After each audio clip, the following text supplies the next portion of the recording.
안녕하세요. 이것이 기독교 영성이다의 신덕식 교수입니다. 오늘은 강의에 대해서 먼저 잠깐 시간적으로 말씀을 드리고 강의에 들어가겠습니다. 지금까지 강의를 30분을 기준해서 지금까지 강의를 해왔습니다. 그런데 지금은 이제 앞으로는 시간에 구애받지 않고 짧을 때는 15분, 20분 강의도 하고 때에 따라서는 30분도 넘는 강의가 될 겁니다.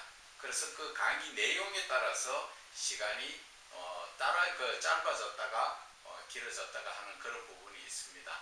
그래서 앞으로 가급적이면 시간을 짧은 시간에 짧게 잡아서 강의를 하고자 합니다. 그렇기 때문에 좀 말씀이 요약이 된다, 그렇게 말씀을 드릴 수가 있습니다. 오늘은 영성이 열리면, 영성을 알면 영적 본질이 열리는데, 그 영적 본질 중에서도 오늘은 찬송의 본질에 대해서 한번 은혜를 나누고자 합니다. 찬송의 본질에 대해서 말씀드리자면, 그리스도인들이 입으로 시인하는 찬송은 거룩하신 하나님께 올려드리는 피조물인 우리의 마음인 것으로서 이 세상에 어떤 헌금이나 헌물이나 헌신보다도 값지다는 것을 아셔야 됩니다. 지금 하나님 앞에 올려드리는 이 찬송이라는 자체가 정말 나의 신앙 고백이지요. 바로 내 마음이라는 것입니다. 그것을 하나님께 올려드리는 것이지요. 그런데 우리는 이 찬송에 대해서 찬송의 본질에 대해서 알지 못하다 보니까 그냥 모여서 다른 사람이 부르니까 의미 없이 따라 부를 때도 참 많지요. 그러나 이 찬송도 작사하신 분이나 작곡하신 분들이 다 나름대로는 성령의 감동을 받아서 이 찬송을 하였기 때문에 이 찬송이 사람에게 들으라 하는 찬송이 아니라 이 찬송은 내 마음을 하나님께 올려드리는 그러한 의미의 곡조 있는 기도라고 보시면 되는 것입니다. 그런데 우리가 이 찬송에 대해서 제대로 하나님 앞에 올려드리느냐 하는 것입니다. 그래서 오늘 이사야 43장 21절에 이 백성은 내가 나를 위하여 지었나니 나의 찬송을 부르게 하려 함이다. 이사야 선지자가 이렇게 말씀하셨지요.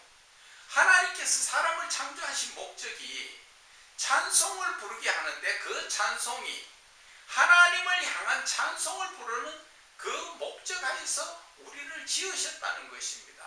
그래서 이 말씀 속에서 먼저 가만히 보면은 하나님께서는 우리에게 이 백성은 우리를 지었기는 내가 나를 위하여, 하나님께서 하나님 자신을 위하여 우리를 필요로 해서 지으셨다는 것입니다. 어떤 데 필요하다고 이야기하십니까? 하나님께 찬송을 부르려, 하나님의 찬송, 나의 찬송을 부르게 하려 합니다 말씀하신 것입니다. 그래서 우리가 이 나름대로 우리가 그리스도인으로서 존재의 목적을 생각할 때 우리는 그냥 의미 없이 하나님께서 이 땅에 우리를 보내셨으니까 우리가 그냥 되는 대로 하나님 믿으며 살면 된다, 이러한 목적이 아니라 좀 더 구체적이고 적극적이어야 우리가 하나님께, 하나님이 나를 지으신, 저와 여러분을 지으신 창조의 목적에 우리가 부합하게 된다는 것을 아셔야 됩니다. 여러분들, 저와 여러분을 하나님께서 이 땅에 씌우셨을 때 너희들 마음대로 살아라, 나하고 상관없다, 나는 너희들 그냥 지었는 것뿐이다, 이런 하나님이 아니시고 하나님 자신을 위해서 목적을 가지고 우리를 지으셨다는 것입니다. 그 하나님이 지으신 목적은 바로 나라는 사람을 통하여 하나님의 찬송을 우리가 불러드리는 것을 이야기하는 것입니다. 이해 가십니까? 그래서 피조물인 그리스도인이 창조주이신 하나님께 올려드리는 찬송은 거룩하신 하나님의 창조의 목적에 순종하는 것으로서, 결국 하나님 창조의 목적에 우리가 순종하는 것이 찬송이라는 것을 말씀을 드리지요. 그래서 그리스도인들은 감사 찬송을 기뻐서 자원하는 마음으로 신령하게 올려드려야 된다는 것을 말씀을 드립니다. 그래서 이 찬송을 부를 때 내가 왜 찬송을 불러야 되는가 자체를 한번 생각을 해봐야 됩니다. 하나님과 나 사이에 그 신앙적 관계를 생각하고 하나님의 그 신앙적 관계 속에서 하나님의 사랑이 얼마나 나에게 크게 하나님의 은혜로 우리에게 왔는가 자체를 생각을 해봐야 됩니다. 그러다 보면은 우리는 하나님 앞에 저절로 감사의 찬송, 기뻐하는 찬송, 나도 모르게 그 기쁨에 감격하여서 하나님께 눈물을 흘리며 올려드리는 찬송이 된다는 것을 말씀을 드리는 것입니다. 그래서 그리스도인이 하나님께 올려드리는 찬송은 예수님의 희생적 사랑, 예수님이 나를 위해서 십자가에 죽으신 그 희생적 사랑과 그 하나님이 베푸신 은혜에 감사드리는 자신의 신앙 고백, 즉 곡조 있는 신앙 고백이라고 보면 그것이 옳다는 것입니다. 이해가십니까? 그래서 우리가 하나님 앞에 올려드리는 이 찬송은 그냥 입술로만 드려지는 찬송이 아니라 마음으로 드려지는 찬송이 되어야 된다 하는 것을 말씀을 드립니다.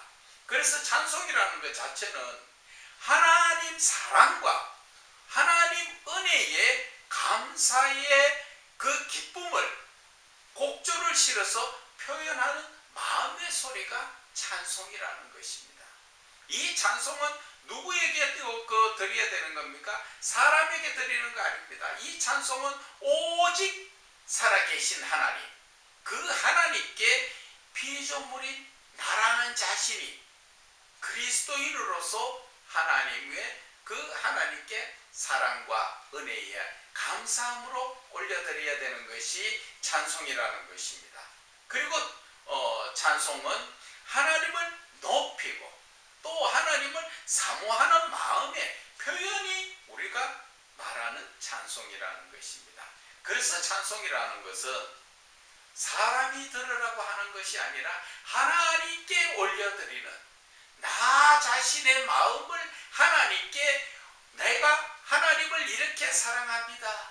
하나님 앞에 너무 감사합니다. 이 모든 것을 하나님 앞에 곡조 있는 기도처럼 하나님께 올려드리는 것이 찬송이라는 것입니다.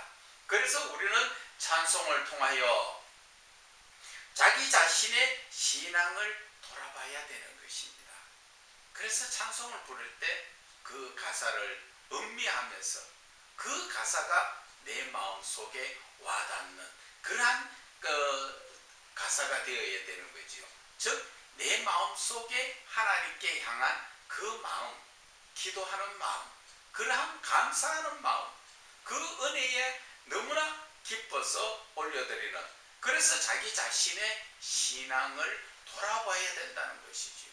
그래서 내 신앙이, 내 믿음이 지금 하나님을 향하여 어떠한 상태에 있는가, 그것을 우리는 자세히 자기 자신을 살펴볼 수 있는 계기가 되는 것도 찬송이라는 것입니다. 그래서 찬송을 통하여 하나님 사랑과 은혜 가운데 감사를 알아야 된다는 것입니다.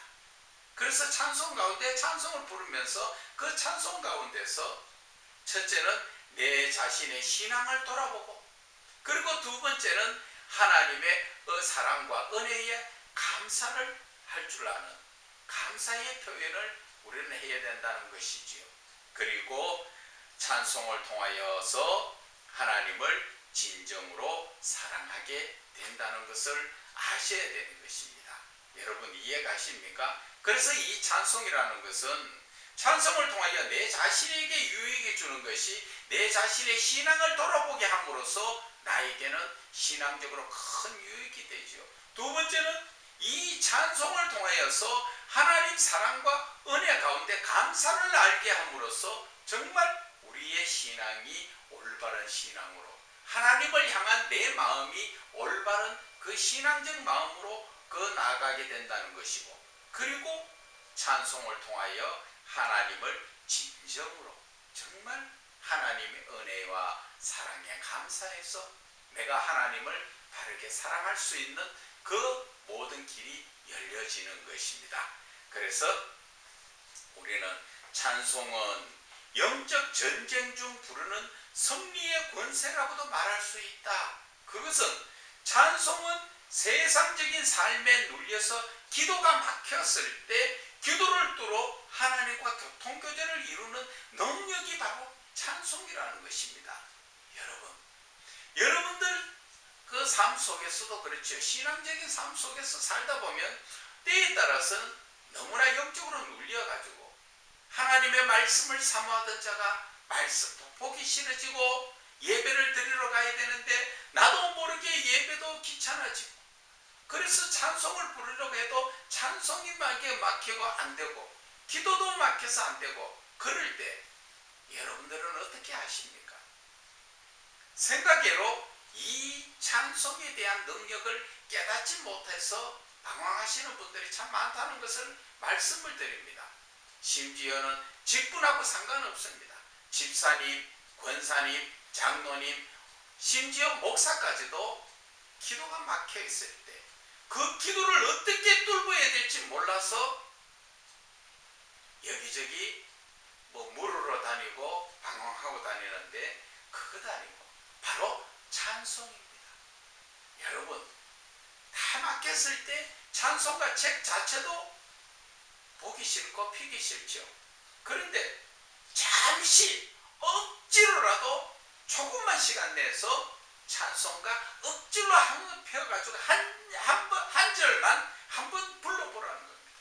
한 절 부르면 두 절이 불려지고 1절 부르면 4절까지 불려지게 됩니다. 그러면 한 곡 부르면 또 다른 곡을 또 불러지게 되고 그것이 바로 이 영적인 막혀있는 영적인 그 모든 것을 뚫을 수 있는 것이 바로 찬송이라는 것입니다. 여러분 찬송의 능력은 얼마나 큰지요. 그것은 우리가 기도원에 기도하러 가면은 말씀 전하기 전에 주로 보면은 한 1시간 정도 어느 기도원에다가 한 1시간 정도는 찬양을 부르죠. 찬양을 부르면 내 속에 있던 세상적인 것, 잡다한 것들이 웬만하면 다 떠나갑니다. 큰 것 말고는. 그래서 우리가 기도원에서 찬송을 막 뜨겁게 부르는 것은 내 마음속에 내가 찬송으로 정화를 시키는 겁니다. 어둠의 세력들이 떠나가게 되지요. 거기에다가 찬송 끝나고 기도하고 나서 말씀을 심으면 그 말씀이 옥토밭이 되어서 잘 심어진다는 것입니다. 그래서 기도원에 가서 말씀 듣고 오면 은혜 받았다. 은혜 받은 거 맞아요.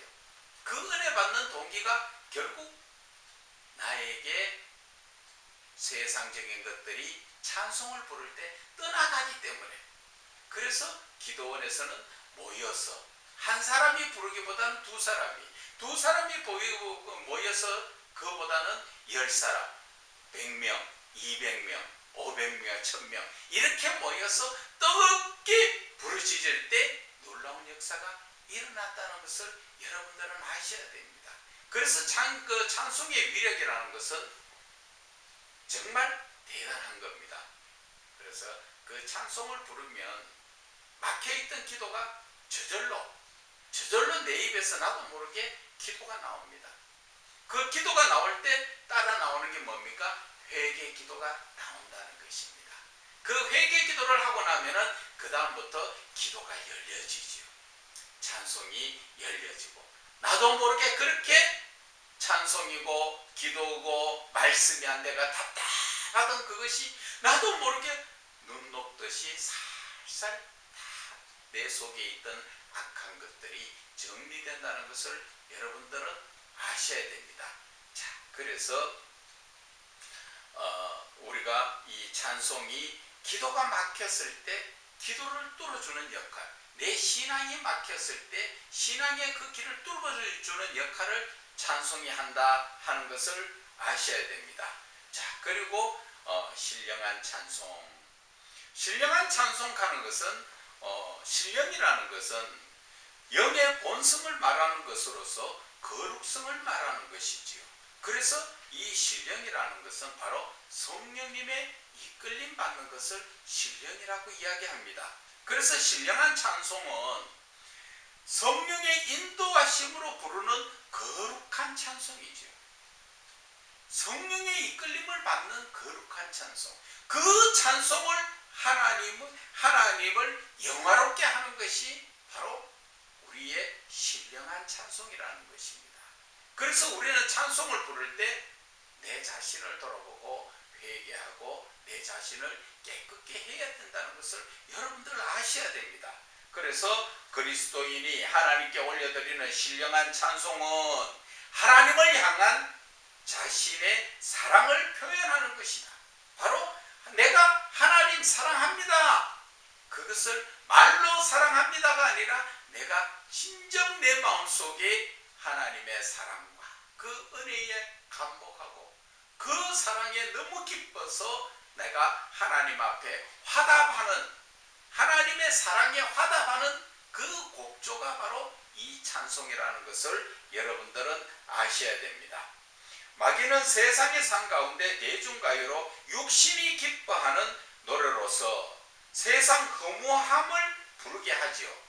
마귀가 부르는 그 노래는, 대중가요가 세상의 허무함을, 그런 것을 주로 노래를 많이 하지요.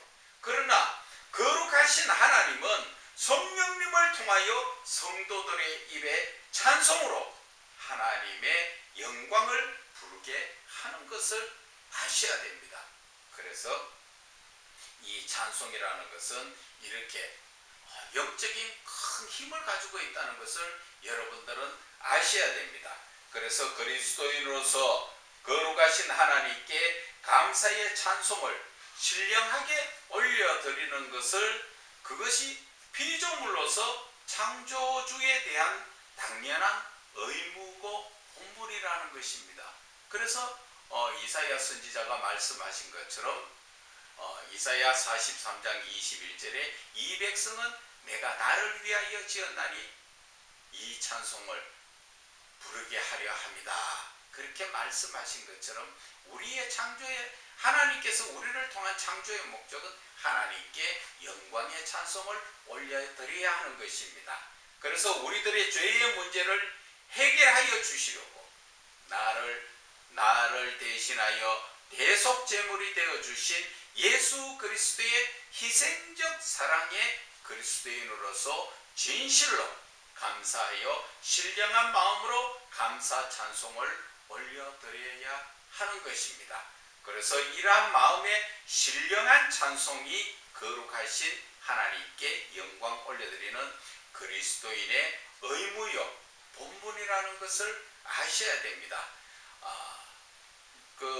어거스틴이 그의 주석 10편 148편 14절에 어거스틴이 말하는 세 가지 찬송의 본질을 잠깐 말씀드릴게요. 어거스틴은 그 세 가지 찬송의 본질 중에서 첫째는 찬송은 하나님께 노래로 불러드려야 한다. 두 번째, 어거스틴이 말한 그 찬송의 본질은 찬송은 하나님을 찬양해야 한다.